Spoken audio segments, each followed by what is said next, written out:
Okay, so everyone that's watching, everyone that's listening, I'm excited to have you here because I've got someone that I know quite well, let's say, and she's a very exciting lady. If we're talking about leaders, if we're talking about people that have a passion and drive, then we've got someone here. Her name's Minnie Moll. And, I'm going to pause there because I love when people introduce themselves as if they were like meeting me for the first time at a cocktail party or something like that. How would you introduce yourself to me or to the table of people, let's say, that are listening? Oh, okay. Well, I'm Minnie Moll, proud of a rather unusual name. No one ever quite know what to expect when they meet Minnie Moll. I am wife, proud mum of twin daughters. I am the chief executive of the Design Council, the National Strategic Advisors on Design in the UK. Very privileged. It's a really interesting job. I'm part city girl, part country bumpkin. And yeah, and at a point in my life where I'm very much thinking about the things that I do now going forward. I've had a long and enjoyable career, but at that point in my life, I'm just thinking about other things that I plan for my next chapter. Yeah, awesome. That's a really intriguing introduction. Like if I was listening to this, I'd be like, I want to know a bit more about her. She's the CEO, she's in this stage of her life where she's thinking about things in different ways. And I guess that's how we got to meet each other, right? We met each other because you were discovering like this new role and you were exploring all of this inner world, outer world stuff, right? How did we Yes, meet? I'll let you tell the story actually, or just tell people like how do we know each other? how we know each other. And this is such a beautiful example of serendipity, which is something I absolutely believe in. So I wanted to do a coaching course because I love working with people, coaching, nurturing, developing. And it was when I was doing my coaching course, I needed to also experience coaching from someone else. I'd already had a coach for a long time, but I needed to experience. And I put a message out there into the coaching community, saw some interesting looking people. And there was this very interesting guy called Raj. And we messaged, and I got a sense of your work and your approach and thought that would just be a wonderful new experience as a coachee. And Raj, it was. I mean, it was really, really helpful for me. Then going on to become a qualified coach myself. But actually, the work we did together was very new and very fresh and brought a whole new dimension to how I was thinking about myself and my strengths and uh, how I would use them going forward. Yeah, I think we called you the yoga CEO, right? That's the framework for what we were doing together. There was so much that I got from the work that we did, but the two killer kind of sound bites, if you like, were this notion of me being the yoga CEO because I discovered yoga during lockdown. I loved the calm that was bringing. I loved and breathe before you respond. Mm. Buttons are being pushed, all of that. And then the other thing was talking about my energy. I'm lucky enough to be a quite high energy, very positive person. And you coming up with this lovely visual image of me with a flamethrower.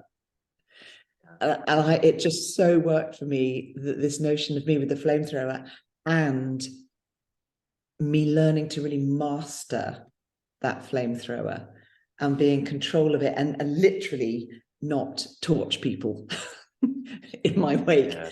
Really used to really learn to use it in a very intentional way. So that's so worked for me as a thought, this sense of me and my torch thrower, my flamethrower, sorry.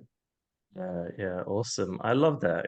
Sometimes I do this with people. It's creating this image of what's really in there, right? And painting it and being it in the world, right? Saying, okay, I am this flamethrower. How can I be more of that? How can I embody that into the world? And that, and like the way that we talked about it was, you're the CEO, you're the leader, and we're gonna get into that more. But there's this inner drive, right? There's something in you, in other people, that's wanting to burst out, right? How do you describe that actually in your own words? What is that flame inside?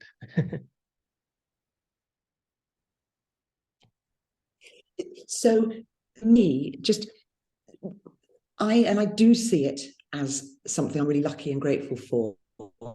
I feel blessed that I was born with lots of good energy, and I was born very positive. I just think I am naturally glass half full as a person. And when I look back at much of my life, there was a period of time, particularly in my career, where I was just full of energy, but I was just releasing it willy-nilly out into the Yeah. day. And I wasn't really very directional with it. And I'd be just burning up all this energy on not very important things. And and and that would result in things like there not being very much left for myself or for people I loved and cared about. And and I think, I wasn't necessarily using it to achieve the really big important things. I was just kind of burning it up all over the place. So so I kind of had a flame in me, I think, anyway, quite a bit. That phrase that a lot of people talk about is you're either a radiator or a drain. And I Mhm. think I would say I'm a radiator because of this energy. But yeah, I was kind of radiating everyone and everything.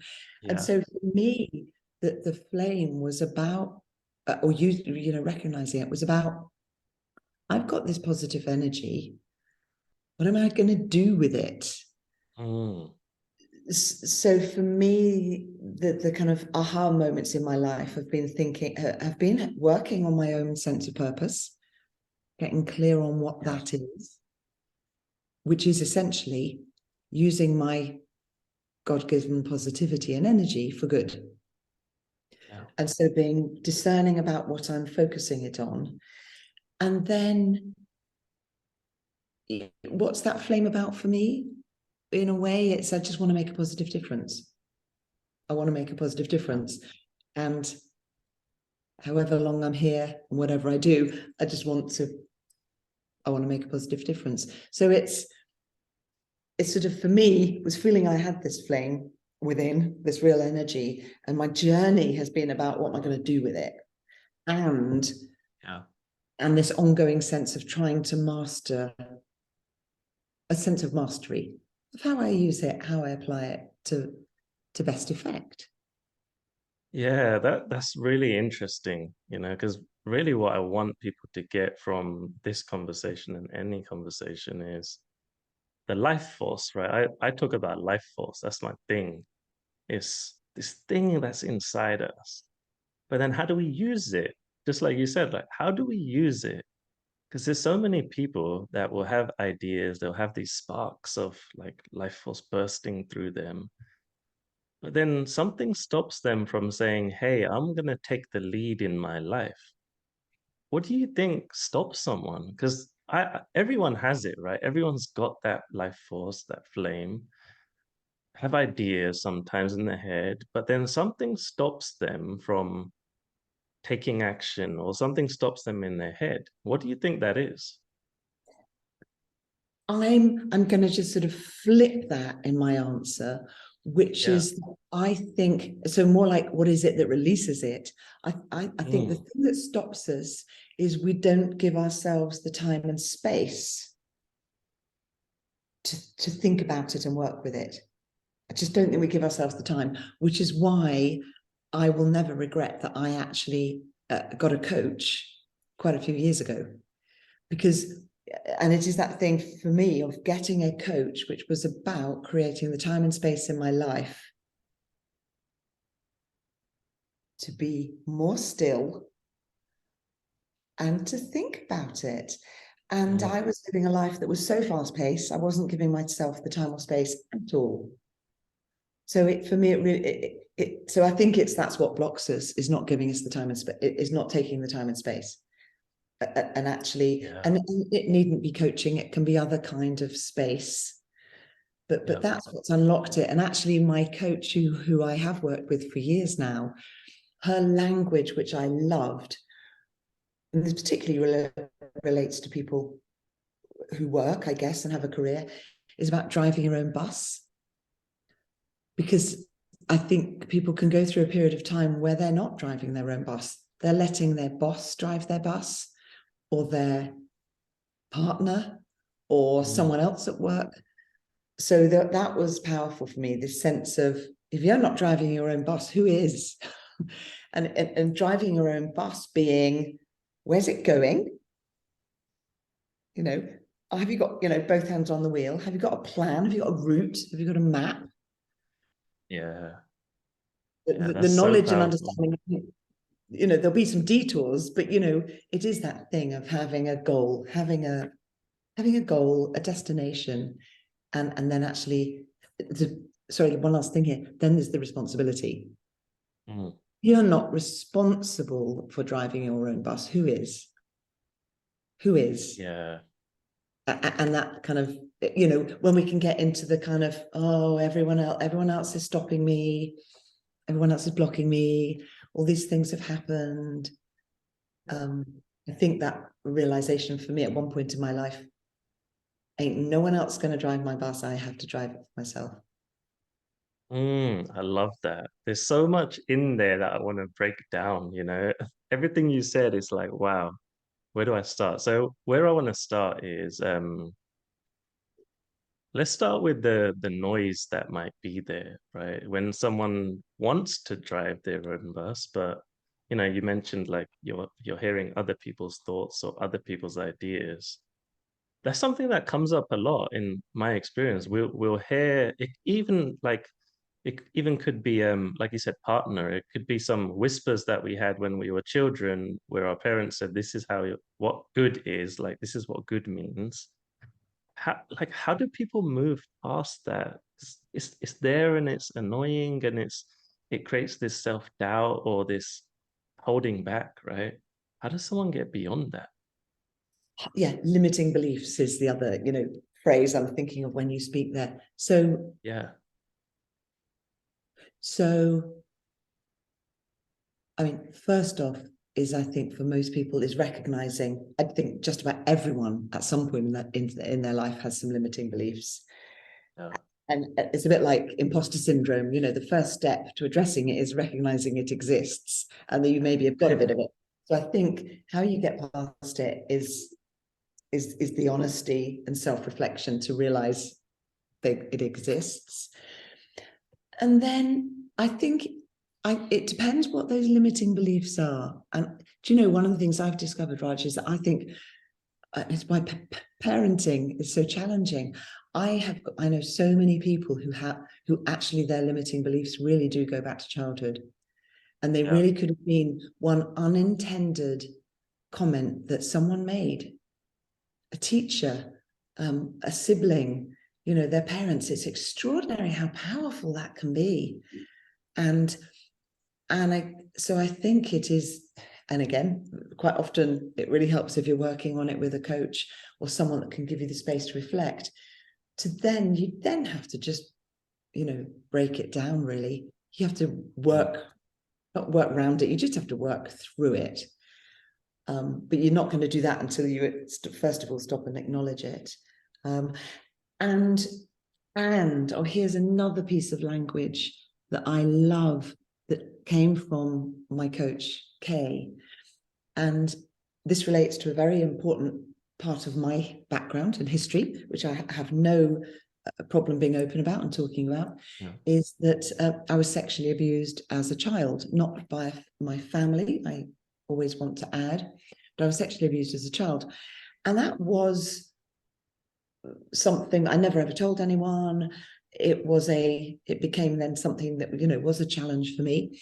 And actually, when I eventually got to the point when I felt I really was ready to talk about it, for me, it was about turning that rock into rocket fuel, yeah, which again comes back into your whole your notion of kind of energy and life force. I was carrying that rock, and it was impacting me in certain ways. And there's that other great phrase, hanging on to anger, holding on to anger is like drinking poison and expecting the other person to die. Mm. And I think it was after I had actually got into coaching and thinking about myself and how to be the best I could be, that I thought that's a boulder, it's a rock, and I can turn it into rocket fuel by telling my story and using that to help other people. And I think everyone has rocks and boulders. Everyone has, big or small. And so that, I think, is a lovely challenge. Yeah. What rock or boulder could you do something with it to put it on the fire and turn it into good energy? Yeah, I love that. I'm getting excited as you say that.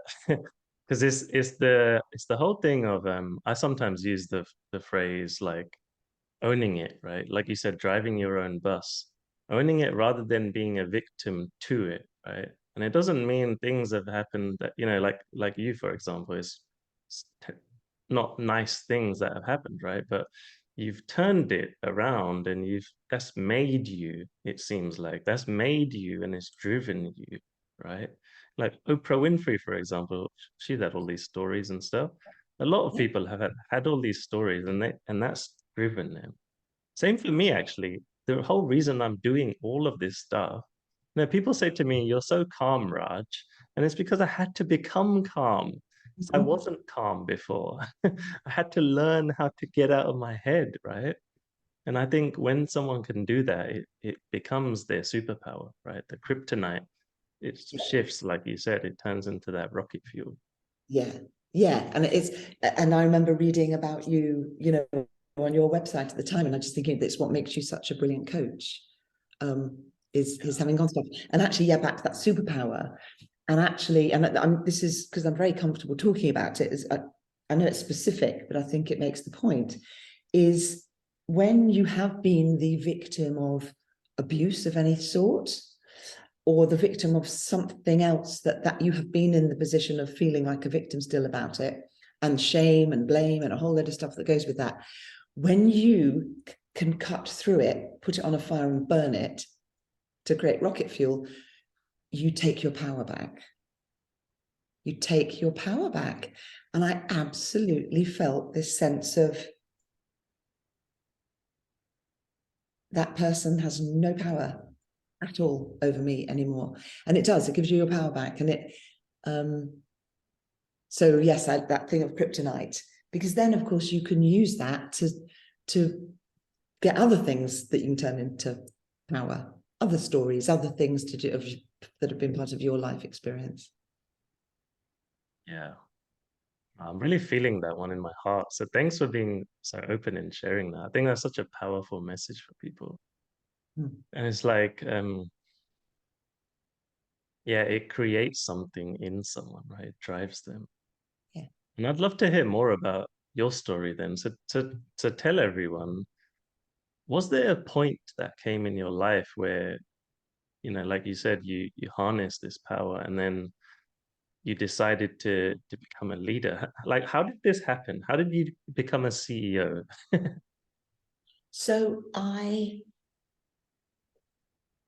I was on the board. I was board level. I've been at board level for quite a long time. My kind of specialism really area was always marketing. So I was on the board as a marketing director. And actually, I had always cared about the broader management of any organization. I'd always cared about the people.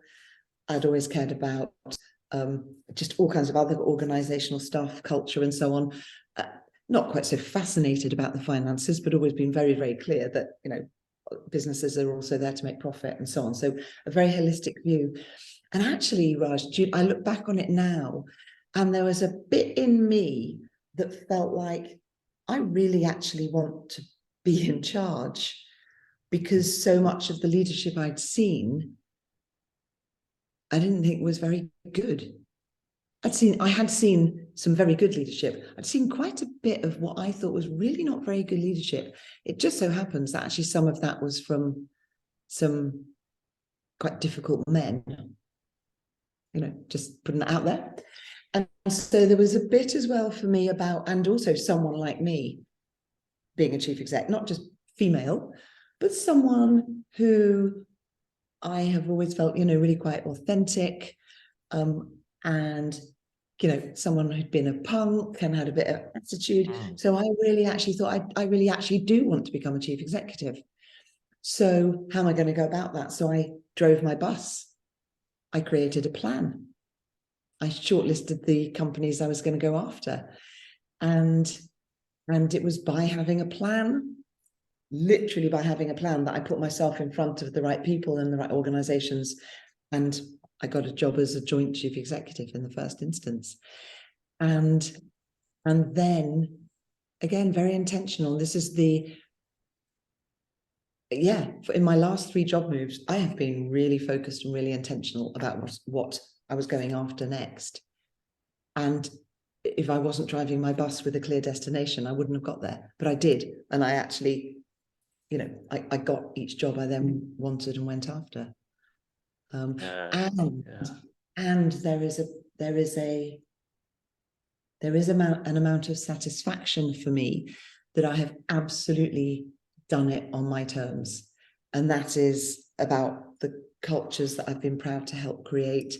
It's about being a very accessible chief executive, about really caring about people.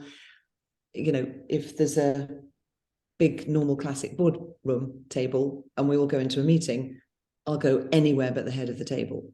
That's my style. So a few chief exec jobs in, and I've done them on my terms. Awesome. So, as soon as you were saying those things, I think one of the first things you said was,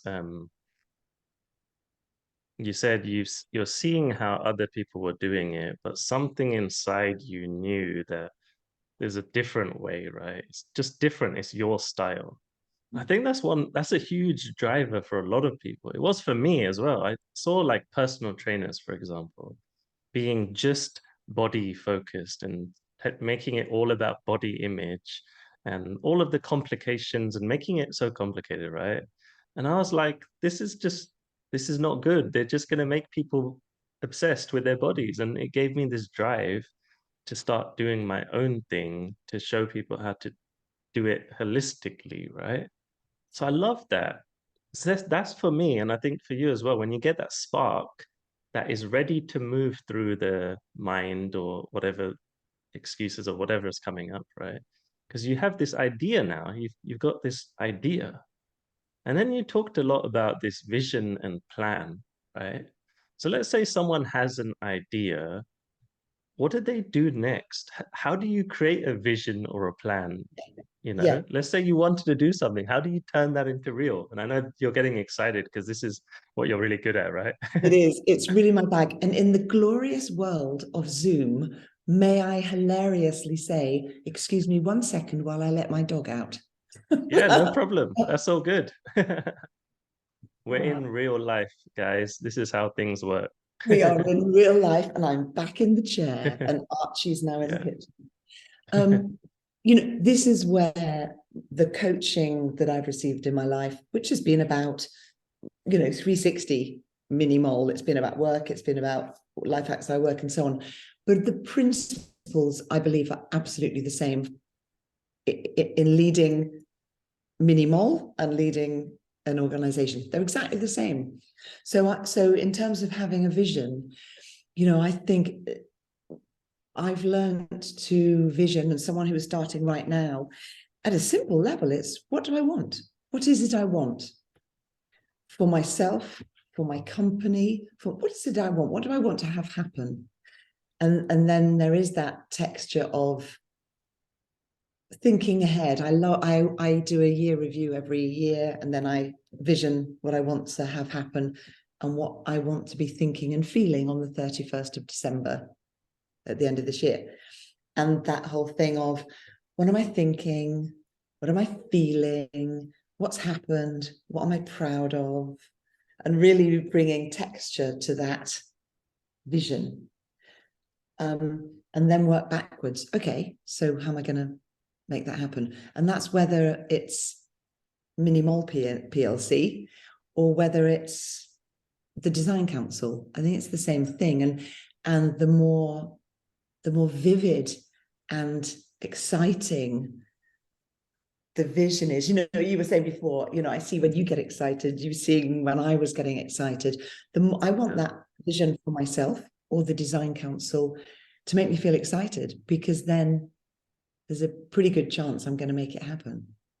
Mm, I love that. You want it to get you excited. You want it to be something that, yeah, I love that, because that's when you embody that state in the present, right? Even if it's like 3 years or whatever, you start getting excited about it now, right? That's what I'm hearing you say. Yeah. And I'm, you probably do this kind of exercise with clients, but it is that thing of, the more you can then think in tangibles, like at the design council, we've been working on this. So, the design council is in the Times newspaper. What's the article saying? What is it? You open it and you're really proud. What does it say? What's happened? So the more you can use techniques like that to just really get yourself thinking about it. But it works, Yeah. I think, equally well if it's your vision and aspiration for yourself, your family, you and your partner. Yeah, I love that. So let's say like someone's created a 3 year dream or whatever you want to say. How would you how does someone break that down then? So I don't know, let's say it was you guiding them, or some way that you think might be helpful for them, right? They want to have different things in their life. Let's say career, let's say health. It could be anything. What's like a framework that you think would be very simple, but also effective? There's a really lovely, simple model that I've used in the past, which is 135. So thinking 135. So, and I think to write it down.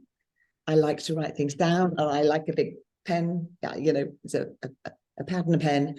And so I've got the box at the top is I'm going to, it could be anything, my vision is that for my partner and I are to have moved to Spain by in 3 years from now. It's 3 years from now, and we have moved and we're living in a house in Spain. We're loving it. We're so happy to be here. It's wonderful. It's the house of our dreams. And then if you actually kind of go, so what are the three big things that would need to happen to make that happen? Well, one is we need to, if we're lucky enough, we need to sell our house and find somewhere to live. The next one might be we need to learn Spanish. The next thing might be, we need to work and have a living. I'm going to have to work out how would I earn money if I was living in Spain? I mean, I'm just taking those three as an example. Yeah. But it's again, keeping it real, make it real. What are the big things? Okay. And, think more and actually, but they're the whoppers. They're the three big things. And then the five would be, what would be 5 actions under each of those? So what would be 5 actions to be able to speak not bad Spanish? First of all, find a way to learn, and then there might be another thing there about actually go to Spain a few times between now and then so I can practice. You see what I mean? So that's one of the ways that I really push myself to try to be specific, because then you've actually got some actions. If you're going to sell your house, well, one of the first things would be pick up the phone or get on the internet and actually speak to someone about it. I think very often when we want things, it is the simplest first step of actually having some actions to take. And then when you start taking those first steps, it starts to feel real and you can get some momentum. I think very often we just have I want to be an actress. I want to be an actress. And then that you just forever want to be an actress, and you never ever Yeah. actually list any of the things that you would need to do in order for that to happen. Yeah, I love that because it makes it real, right? It's like you put your money where your mouth is now. You got to like actually face it and try it out and experiment. Yeah. Um, would you say like someone should break it down into like 3 month goals, month goals, or week goals, or date? How would they actually go about doing this on like a, yeah, how would they do this then? Yeah, well, I do think this is where, getting into SMART objectives, Yeah, everyone might think that sounds a bit dull and a bit businessy, but whether it's for yeah, work or home, it's real.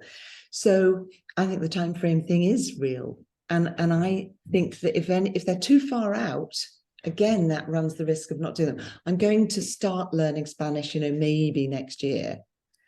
Again, it makes us we it's too easy to procrastinate and put it off. yeah, So I love the idea of, if you really want something to happen, what are you going to do next week? So I certainly, I would have a year, certainly I'd have quarters, but I'd get going on what are the things you could do next week. And I'm yeah. just thinking then again about the procrastination, which most of us can relate to some extent, is also fear. Back to your question earlier, why do we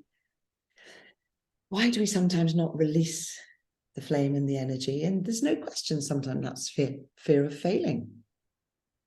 Yeah. Fear of failing. What if we don't move to Spain? What if I set out with that aspiration and then we don't? Well, so I think there's which is why again it's starting with small sort of easy steps to cut through Yeah. that, cut through the fear barrier. Yeah, I think that's one of the things that come up from I think everyone to some level, right? It's like you can have the biggest dreams. We can say, I'm gonna do it on this date. We can even set dates, we can make it real, we can have some actions towards it. But at some point, I know it's come up for me a lot. At some point, there's this something comes up, right? I don't know if it's a hurdle you face or something doesn't go as well as you wanted it to, and it knocks you over. Like what do people do in with all of that, right? Because yeah, logically we know it's, yeah, I can have this, I can be this, I have feel the life force potential inside of me, but then something like pushes waves the flame out or moves it around, and then we create all of these like ideas based off that, right? Like all of us, right? Not just people, me and you as well, right? Yeah, yeah. Oh, definitely. And I think that several things pop up for me there.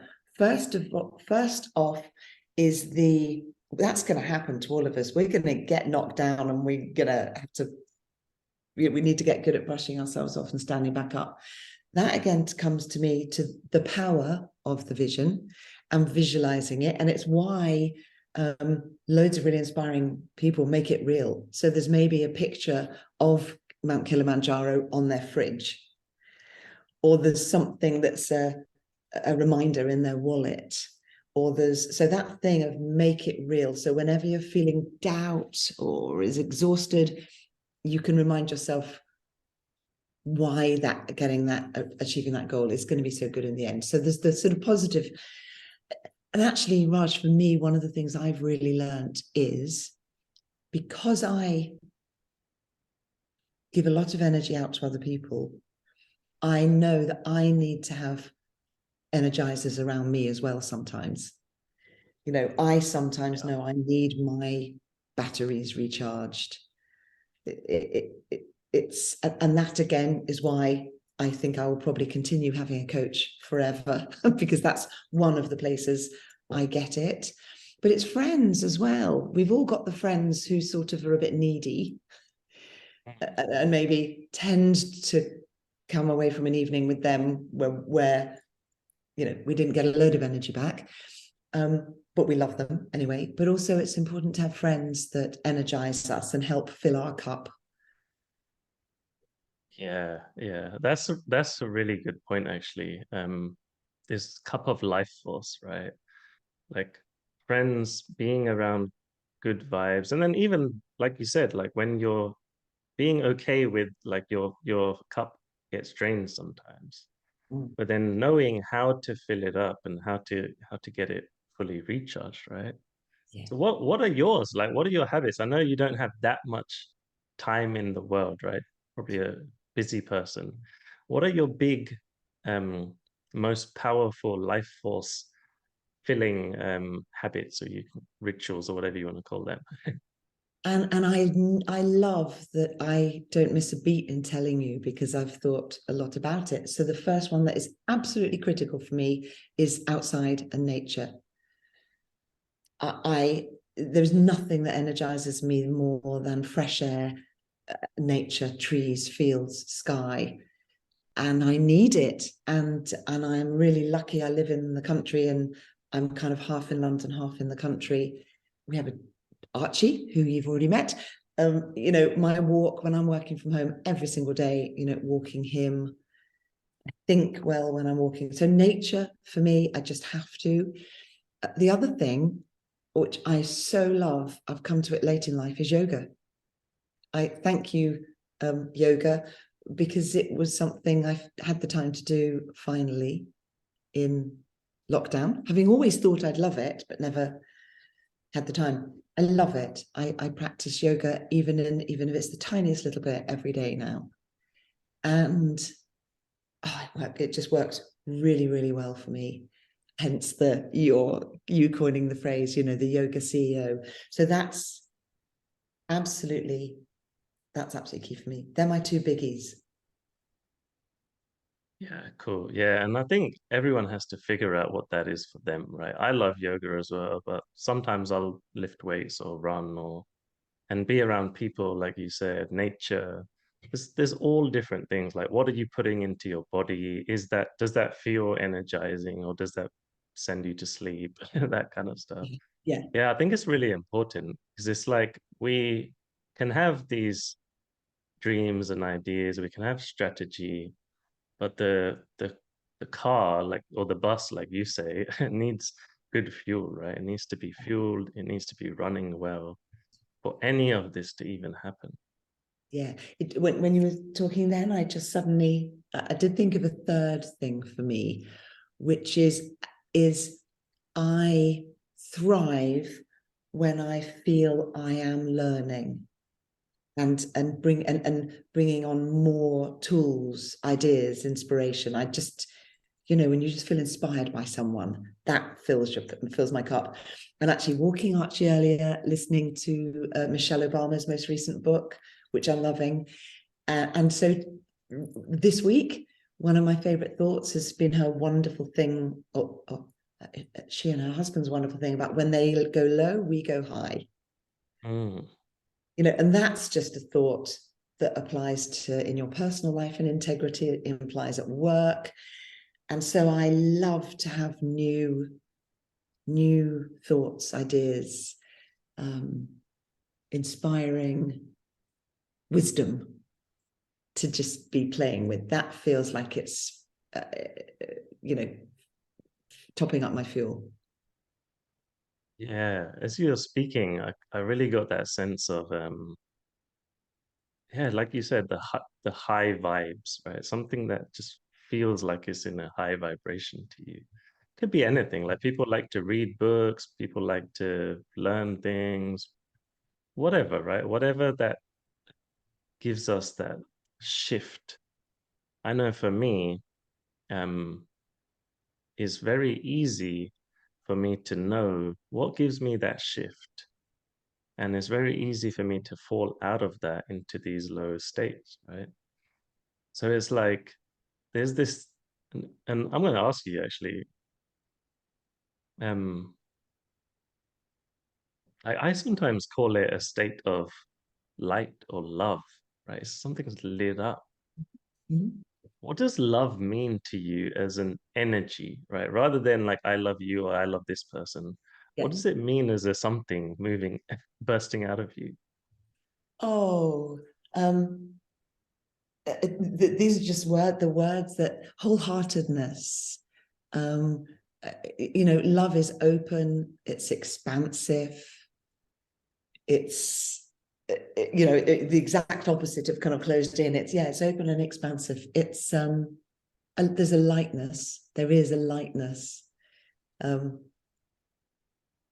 actually, we think of love as, love always seems to kind of get a red associated with it, but actually, I immediately sort of think of yellow and sunshine as well. There is a thing about kind of sunshine and light, about a feeling of love, whether it's for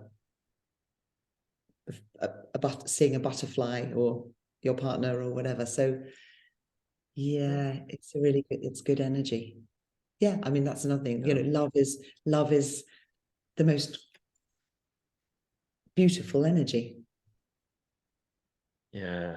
No, thanks for sharing that. Sometimes I like to say, the life force we have in us, it can cause havoc sometimes, right? Like we've said in our sessions, like it can burn stuff down. Yeah. It can be directed with anger. It can do anything, right? People get into fights because of there's so much of this life force in them. But I think I realized love is the thing that can direct it in a way that we're talking about towards our goals, towards whatever, right? Either love or fear or anger, whatever you want to call it. It can be like used in a dark or light way, right? We can use it so powerfully to create anything we want if we use it in this loving light type of way. Yeah, and actually, in some of we really can, and that has just made me think of some of those things when that love, in the sense of forgiveness, people that can forgive someone who did something really truly dreadful to them, like, some quite famous instances where parents have actually said that they have forgiven the person that murdered their child, whatever. It's a little bit, that's back to turning your rocks into rocket fuel. And actually, sometimes in the work culture, there can be people that we just really grate against, and we just like, I hate her or him, they just, and actually, if you're trying to turn that round and trying to think about them in a positive way, and that they're a father, a son, a brother, and I know, there are people you like more, and there are some people who are not that nice. But I think the more one can have positive intent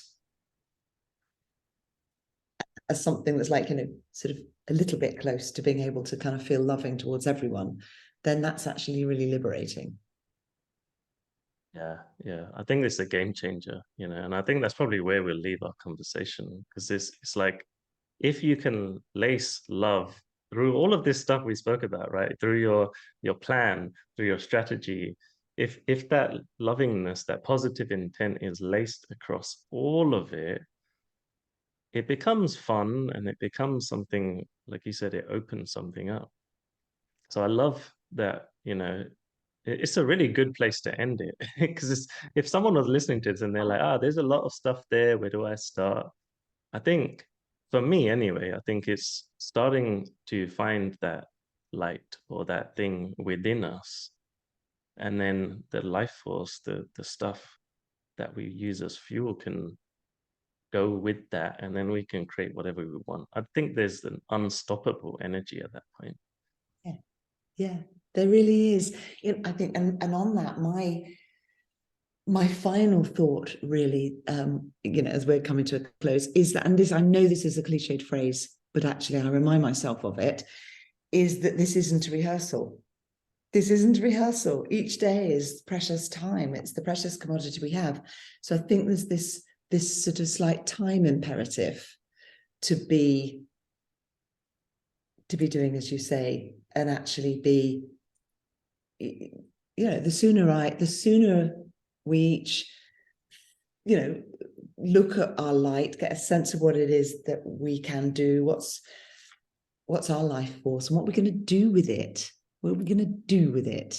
that makes us and other people happy, then it just feels like, yeah, get on with it.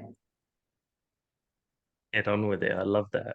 On with it. I love that. I love that place to end it because it's like and this is gonna be my last thing. It's like we can have all these ideas and plans, but it has to be you just go and do something, right? Even if that doesn't fit into your perfect plan, something is gonna shift something else and creates momentum, and then it just something just moves, right? Everything just moves, even if it's not in the perfect direction or whatever perfect means. Yeah, yeah, love that. Cool. All right, we'll end it there. Is there any last words that you might want to share and anything that's going on with you at the moment that you might want to tell the world about? No, other than no, two things that can pop to mind, and they're really, really different. One is that just so lovely connecting with you and chatting to you and being able to talk about my flamethrower. I tell you what, I just did think of is, and I think it was Arthur Ashe who said the thing about start where you are now. And then someone pointed out to me the most beautiful example is start where you are now with what you've got. Is was it Captain Tom? You know, the lovely elderly gentleman during lockdown who wanted to raise money for nurses, and he, with his Zimmer frame, he thought he was just going to go up and down and make 10 laps or whatever of his garden. Yeah. And he started where he was right then, of a man of that age with a Zimmer frame. And he then raised something like 30 million quid.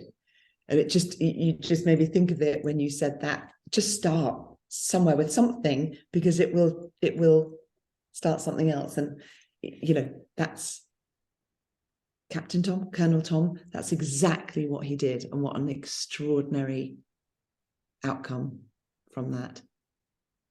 Yeah, yeah, exactly. No, thanks for sharing that because it's like when there's a bit of fun and play with all of this stuff, and you're a very playful and fun person. Everyone can probably hear and see that, right? I think things just become this kind of yeah game that you can just hey, I'm gonna try this, I'm gonna try that. Mm. Cool. Yep. Thanks for sharing and thanks for being here and sharing all of your wisdom and your personal journey and stuff with everyone. Probably talk about a lot more things, but that's been awesome for now. That's given me a lot to think about. It's probably given a lot of people that are listening to think about and sit on and try and play with, you know. So thanks for being here. A pleasure. Thank you for asking me. No worries. Cool. So if anyone has listened to this or seen this and got something specific from it, and you want to ask me a question or Minnie, I can share her contact details. Feel free to reach out to either of us. You know, just even if it's just something that you want to ponder upon or you want to hear about how to make a fantastic 10-year plan, I'm sure Minnie will be able to help you with that. Yeah, feel free to reach out to either of us. That's all for now, though, and we'll see you on the next one. See you later.